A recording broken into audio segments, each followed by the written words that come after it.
Okay naman, healthy. Ito, medyo malambot.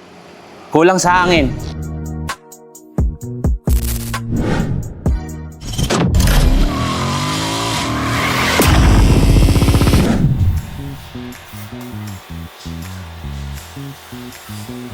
Ano nga ba ang nag-iisang parte ng sasakyan mo ang talagang humahawak sa kalsada?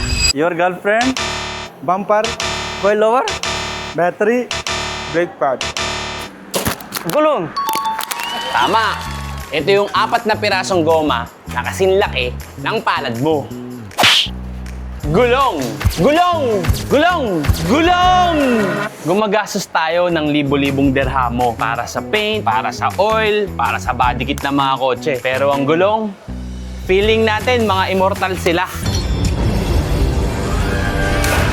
Ngayon, balik tayo dito sa Tufan para pag-usapan ang black rubber. Dahil dito sa Dubai Heat, ang gulong mo ay hindi lang basta pyesa, lifeline mo yan.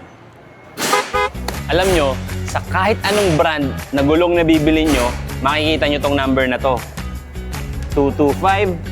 225-45-ZR18. Etong mga number na to, hindi yan exam sa math. Makinig ka. Paano nga babasahin ang sukat ng gulong mo?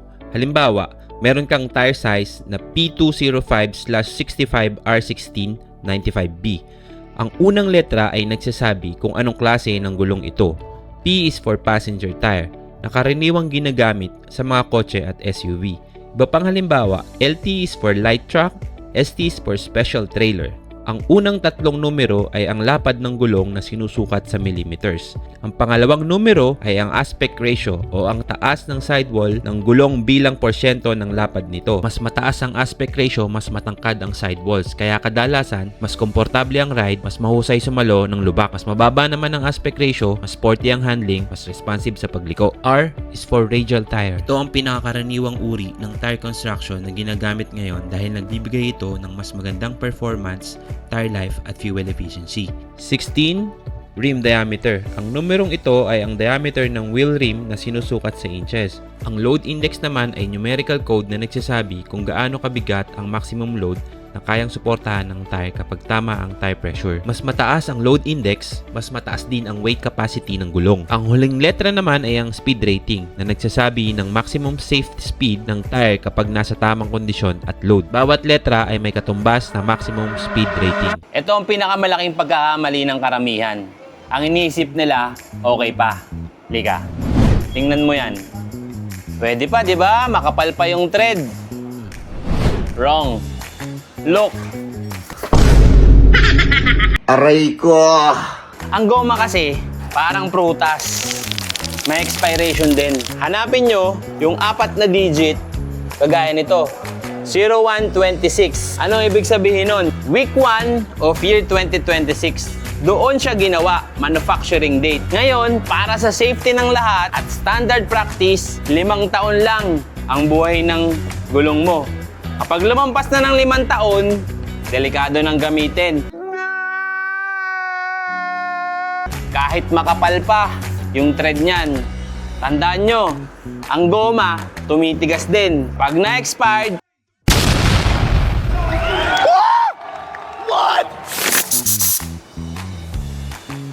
20 PSI?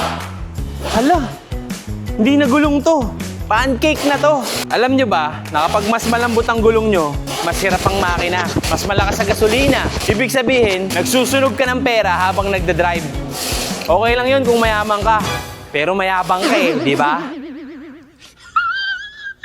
At kinakain din yan, yung kabilang side ng tire mo. Buksan mo yung door mo, makikita mo sa gilid yung sticker kung gaano kataas ang required pressure. Huwag kang manghula. Maraming tao ang akala, kailangan mo ng malalaking tools para maging isang mekaniko. Pero hindi nila alam, isang maliit na coin lang ang kailangan mo. Damn! Ipasok mo ang ulo, ang coin sa thread ng gulong mo, at pag nakita mo yung parte ng ulo, ibig sabihin, kalbo na gulong mo. Parang ito. Oy, ba't ako? Napansin mo ba na parang nagdidrift yung kotse mo, pa left, pa right? swerve, slide, glide on your side to side. Iba ding tip and everything. Kung hindi diretso ang takbo ng sasakyan mo, alignment problem yan. Dalhin mo na sa Tufan. Pa-rotate ka ng gulong mo every 10,000 kilometers. From front to back. Yeah! From back to front. Yeah! Why are you running? Why are you running? Pantay. Ang kain ng thread. Mas tatagal ang gulong, mas masaya ang wallet mo. Oh my God! Minsan, kapag pumupunta tayo sa garahe, nagrereklamo tayo sa presyo. Nagrereklamo tayo sa tagal ng hintayan. Pero sa likod ng bawat ligtas na biyahe, may taong katulad nila. Tahimik na chinecheck ang mga bagay na nakakalimutan nating tingnan. Ang mga gulong mo ang may dala ng pamilya mo. Sila ang may dala ng mga pangarap mo. Huwag mo silang baliwalain. At sa susunod na mapunta ka sa Tufan, magpasalamat ka sa mga taong kagaya nila. Mag-tip ka rin, kuya. Dahil sila ang dahilan kung bakit ligtas kang nakakauwi. Please like and subscribe. And also, check nyo na rin yung pressure ng tires nyo. See you on the next video.